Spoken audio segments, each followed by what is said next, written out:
Doctor, what are the main laws that punish the crimes committed by Israel on a daily basis in Gaza and Lebanon?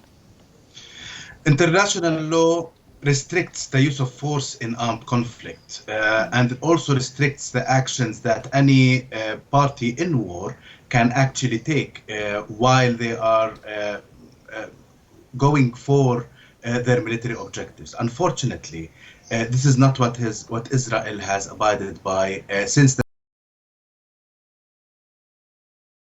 since October 7th until today, how Israel massively displaced Palestinians from their homes in the Gaza Strip, and we can see now a repetition of this pattern in Lebanon.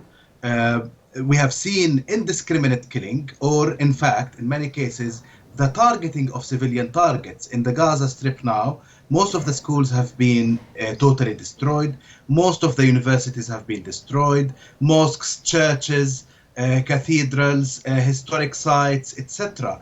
It is a complete destruction that has nothing to do with international law or the law of armed conflict, international humanitarian law. Unfortunately, we are seeing some repetition of these patterns now in Lebanon. We can also see targeting of civilians. We can also see mass displacement. Over 1 million persons have already been displaced from their homes from the south of Lebanon. And this cannot be justified by war and military objectives.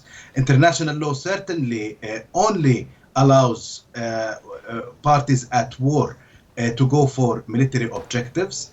But in the case of Israel, it does not only doesn't discriminate between military and civilian objectives, but it actually targets civilian objectives in order to collectively punish the civilian population, to teach a lesson to the whole nation. This has happened in the Gaza Strip. They have done it through mass killing and then sending messages to the public through different media sources, including social media and flyers that were thrown to the people, in order to tell them that it is what the leadership of the Palestinian militant groups, especially Hamas, have caused to them, as if it's not Israel that is actually killing the civilians in masses. Mm-hmm. So this is the unfortunate reality that while international law does provide a good framework and a comprehensive framework for dealing with these situations, the only way to enforce international law is through the international community, is through international pressure. Yes, the International Court of Justice has examined this with the South Africa versus Israel genocide case, and the International Court of Justice did find that it's plausible that Israel is conducting genocide. Yes, and Dr. Nuseibah, this brings me to the next question. Since you mentioned the International Criminal Court of Justice, can the ICC and the International Court of Justice, ICJ, hold Israeli officials accountable for their crimes in light of what you have just said? Indeed, the ICC holds individuals responsible, and the ICJ is focused on state responsibility.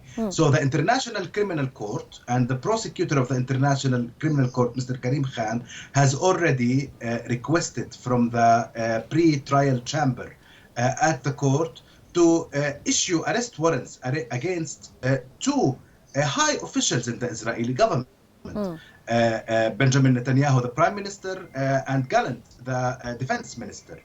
And the list of crimes that the prosecutor has already investigated and requested the arrest warrants for included extermination, including the using starvation as a weapon of war, and many others.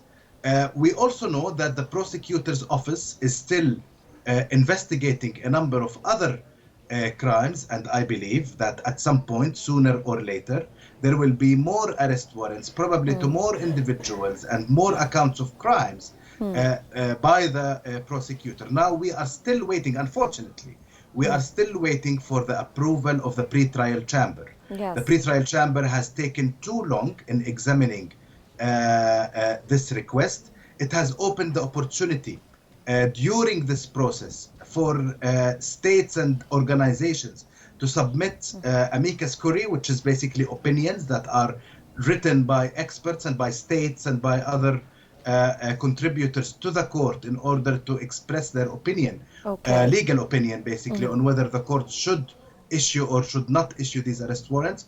And until now, we are still waiting for the judges to take their decision. So, Professor Nuseibah, when it's overdue. Yes, we will move now to the role of the United Nations Security Council. When can the United Nations Security Council end the ongoing war in Lebanon and Gaza?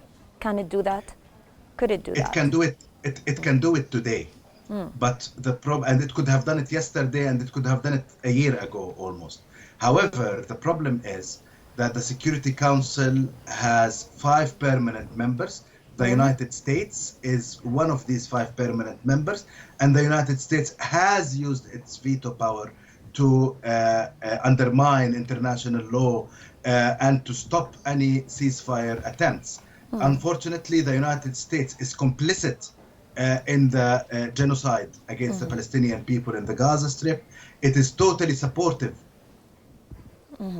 of Israeli colonial objectives in Palestine, and it does not take international law seriously, and it is going according to the rule might makes right.